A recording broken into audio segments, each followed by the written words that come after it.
Quand on prépare son mariage, il y a une question qui revient presque tout le temps à un moment ou à un autre. Combien coûte un photographe ou un vidéaste de mariage? Et surtout, pourquoi il y a une si grande différence de tarifs entre les prestataires? C'est-à-dire qu'il y a des photographes et des vidéastes qui vont vous envoyer des devis à 500 € et il y en a d'autres qui vont vous envoyer des devis à 3 000, 4 000, 5 000 € et même plus. Donc quand on n'est pas du métier, ça peut paraître très cher au premier abord. Et si j'ai voulu faire cette vidéo, c'est justement parce que je vois trop souvent des futurs mariés qui sont complètement perdus face aux tarifs des prestataires. Et en soi, c'est normal parce qu'il y a tellement de monde aujourd'hui sur Instagram que ça peut paraître difficile de s'y retrouver. Je suis moi-même photographe de mariage et ça m'arrive très régulièrement de recevoir des messages sur Instagram ou sur mon site web où on me demande directement mon tarif avant même d'avoir regardé mon travail.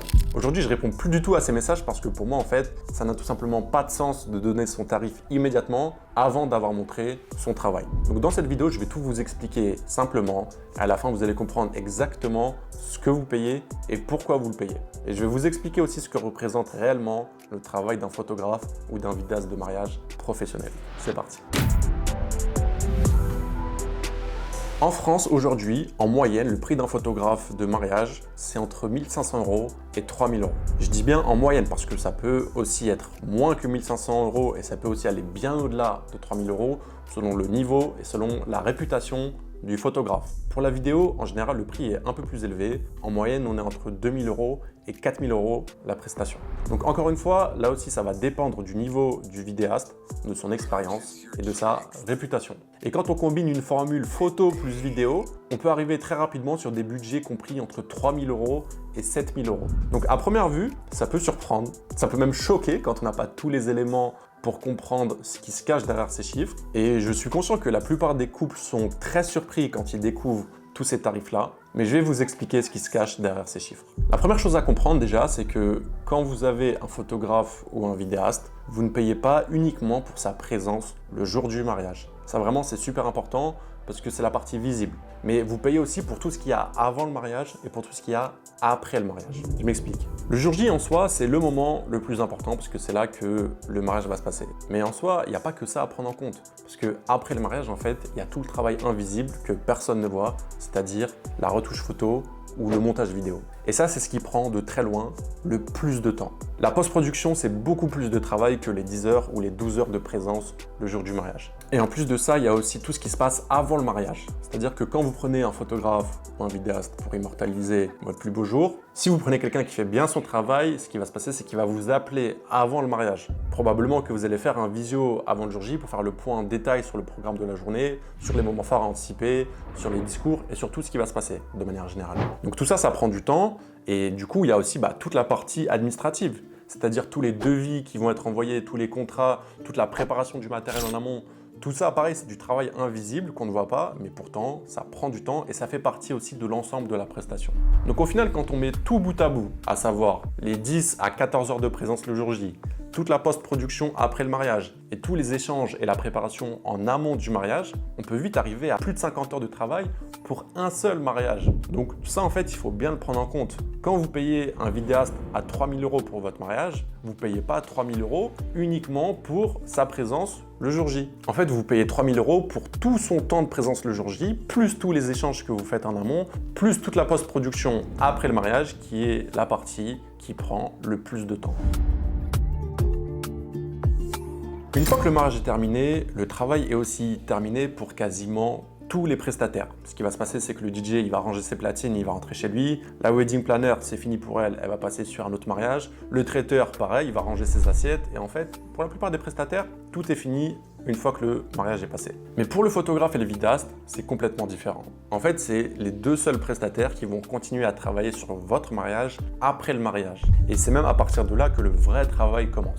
Pour un photographe, ce qui va se passer, c'est qu'il va devoir trier des milliers d'images qu'il a prises pendant toute la journée. Il va devoir sélectionner celles qui racontent le mieux la journée, il va devoir harmoniser les couleurs, il va devoir travailler la lumière, supprimer les éléments indésirables. Et il va falloir faire ça sur chaque photo, une par une. Et une fois que toutes les photos sont triées et retouchées, ce qui va se passer, c'est que le photographe il va devoir créer une galerie cohérente pour vous envoyer le contenu de façon claire et optimisée. Et tout ça cumulé, vraiment, croyez-moi, ça prend beaucoup de temps et ça demande un vrai sens artistique. Et pour la vidéo, c'est la même chose que pour la photo, mais en 10 fois plus compliqué. En fait, quand on filme un mariage, ce qui se passe, c'est qu'on a énormément d'images à notre disposition.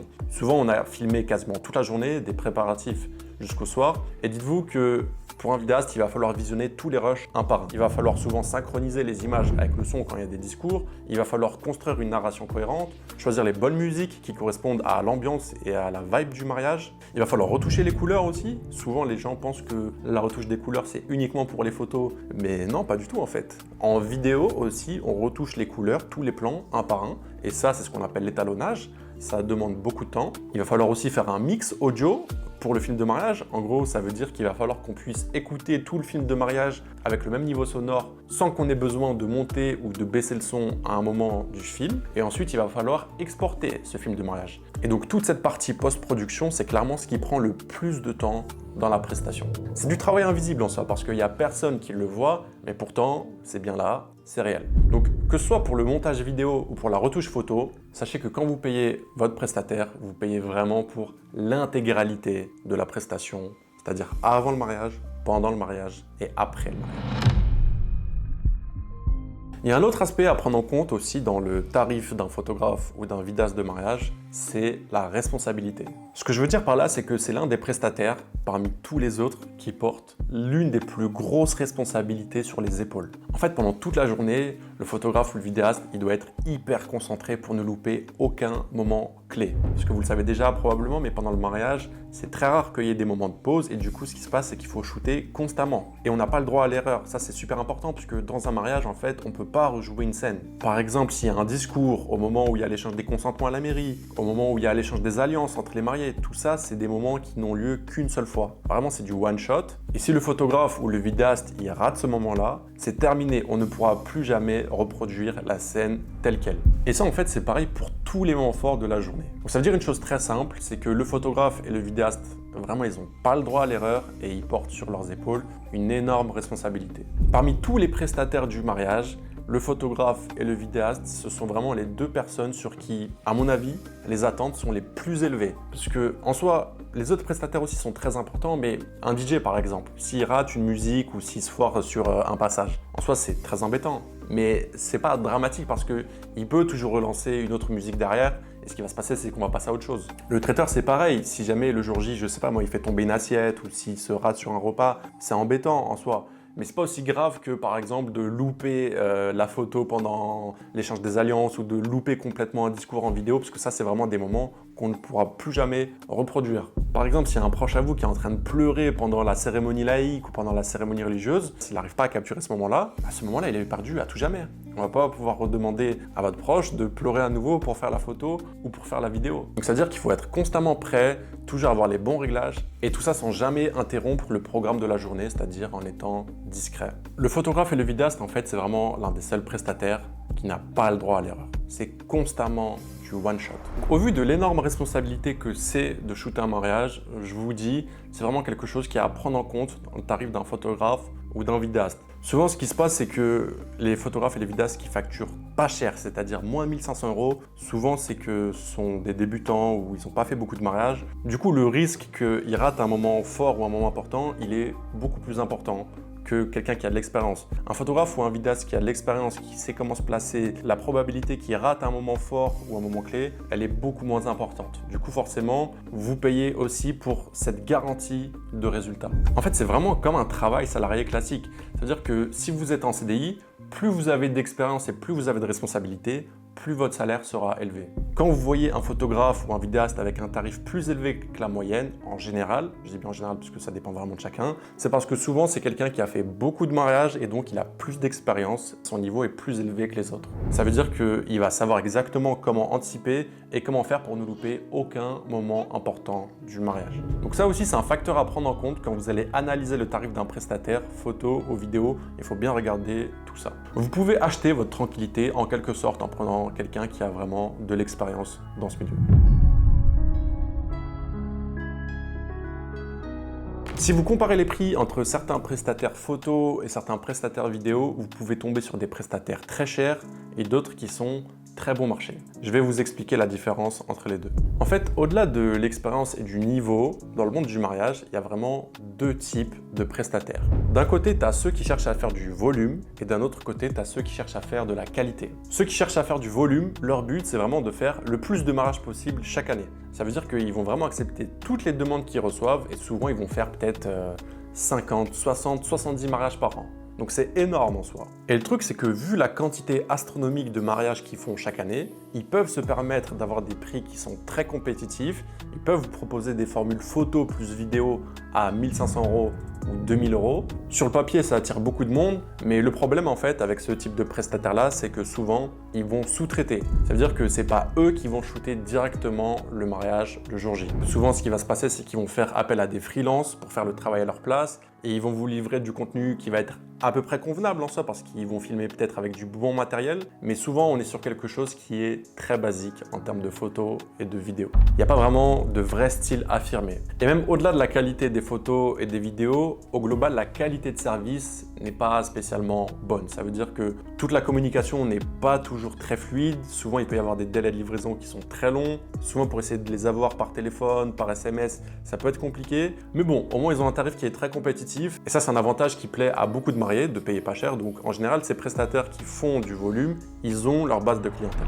Et d'ailleurs, la plupart des prestataires photographes et vidéastes dans le mariage, ils fonctionnent comme ça, c'est-à-dire en faisant du volume. Mais ça, vous l'avez compris, quand on fait 50, 60 ou 70 mariages par an, c'est très compliqué de proposer vraiment de la qualité à ces mariés. Après, il y a le deuxième type de prestataire, et ça, c'est ceux qui cherchent à faire de la qualité. Eux, du coup, ils vont vraiment faire tout l'inverse du premier modèle. C'est-à-dire qu'ils ne vont pas chercher à faire forcément le plus de mariages possible chaque année, ils ne vont pas accepter toutes les demandes qu'ils reçoivent, parce que ce type de prestataire-là, leur but, c'est vraiment d'offrir la meilleure qualité de service à leurs clients. Ces prestataires-là, vu qu'ils acceptent un nombre limité de mariages chaque année, donc en général ça va être 20 ou 25 mariages maximum, ils vont vraiment prendre le temps pour chacune de leurs prestations d'échanger avec les mariés en amont. En général, c'est eux qui vont être présents le jour J pour la prestation et ils ne vont pas déléguer ça à un autre freelance ou à un prestataire qu'ils ne connaissent pas. Et souvent aussi, ces photographes et ces vis-là qui sont plus chers, ils ont un vrai style de photo, un vrai style de vidéo qui est identifiable. Donc forcément, leur tarif va être plus élevé que la moyenne. Mais après, ce qui va se passer dans la plupart des cas, c'est que vous allez avoir une meilleure qualité de service et vous allez avoir des photos et des vidéos avec un vrai style artistique. Je dis ça parce que dans la plupart des cas, ça dépend vraiment de chaque prestataire. Parfois, le prix ne veut pas tout dire, mais en général, c'est comme ça que ça se passe. Ce qui est sûr en tout cas, c'est que pour moi, ça ne sert pas à grand chose de comparer les tarifs des prestataires entre eux, puisque vraiment, tout le monde propose une expérience différente. Il y en a qui proposent des albums photos, il y en a qui incluent le drone en option, il y en a qui mettent tout ça inclus dedans. Donc c'est important de vraiment trouver ce qui vous convient le mieux. Pour shooter un mariage de façon professionnelle et pour créer des souvenirs qui vont rester gravés à vie, je pense que vous vous en doutez, mais ça demande beaucoup de matériel qui coûte très cher. C'est-à-dire qu'il faut au moins 2 appareils photo ou 2 caméras avec une caméra principale et un deuxième appareil au cas où le premier tombe en panne. Il faut un drone, il faut un stabilisateur, il faut des micros, il faut des cartes mémoire, il faut des lumières, il faut un ordinateur performant. La liste est super longue, je pourrais continuer pendant longtemps, mais vous vous doutez bien qu'un photographe ou qu'un vidéaste qui vient shooter à votre mariage avec plus de 15 000 € ou plus de 20 000 € de matériel, il ne peut pas vous proposer un devis à 500 € ou à 1 000 €. Ce ne serait pas rentable pour lui. Si pour votre mariage, vous prenez un photographe ou un vidéaste professionnel dont c'est l'activité à temps plein, c'est-à-dire qu'il ne fait que ça, il n'a pas un travail à côté qui n'a rien à voir, forcément ça va être un prestataire qui est déclaré. Et peu importe qu'il soit en auto-entreprise ou en société, il va payer au minimum 25% d'imposition sur ses bénéfices. Il va devoir payer la TVA, il va devoir payer toutes les cotisations aussi, ça à prendre en compte. Et même en plus des impôts, il y a aussi tous les abonnements qui sont nécessaires au bon fonctionnement de l'activité. Quand on est photographe ou vidéaste, forcément on doit payer un logiciel pour la retouche photo ou pour le montage vidéo, il y a toutes les assurances pour le matériel, il y a toutes les plateformes en ligne qu'on paye pour pouvoir livrer les photos et les vidéos sur des bons supports, et tout ça forcément, c'est à prendre en compte. Et dites-vous que là dans tout ça, j'ai même pas parlé des frais de déplacement. Parce qu'encore une fois, si vous payez quelqu'un 3 000 €, mais que votre mariage c'est dans un endroit assez reculé, bah forcément, il peut très vite y avoir des péages ou des frais d'essence. Et tout ça encore une fois, c'est à prendre en compte. Au final, je pense que vous l'avez compris, mais le prix d'un photographe ou d'un vidéaste de mariage, en général, ça sort pas de nulle part. Derrière chaque tarif, il y a tout le temps passé à travailler avant le mariage, pendant le mariage et après le mariage. Aujourd'hui, la photo et la vidéo, c'est quelque chose qui est très accessible. Tout le monde peut filmer ou prendre des photos avec son téléphone. Mais dites-vous que shooter un mariage, c'est un vrai métier et ça ne s'improvise pas. Donc dans tous les cas, si j'ai un dernier conseil à vous donner, c'est très simple. Et ça, peu importe votre budget, prenez toujours le temps de regarder le travail du photographe et du vidéaste que vous allez choisir. Le prix, c'est bien, mais ça ne fait pas tout. Dites-vous bien que tout ce pourquoi on paye le mariage une fortune, c'est-à-dire le lieu de réception, le traiteur, la décoration, les bijoux, en fait de tout ça, il va rester plus rien. Le lieu, on l'aura plus, le traiteur, on aura mangé. En fait, la seule chose qui va rester, c'est vraiment les souvenirs. Et les souvenirs, c'est les photos et les vidéos. Donc, quoi qu'il arrive, prenez un professionnel, prenez quelqu'un qui a un vrai site web, un bon Instagram où on peut voir concrètement et facilement son travail, à quoi ça ressemble. Et comme ça vous évitera bien des mauvaises surprises.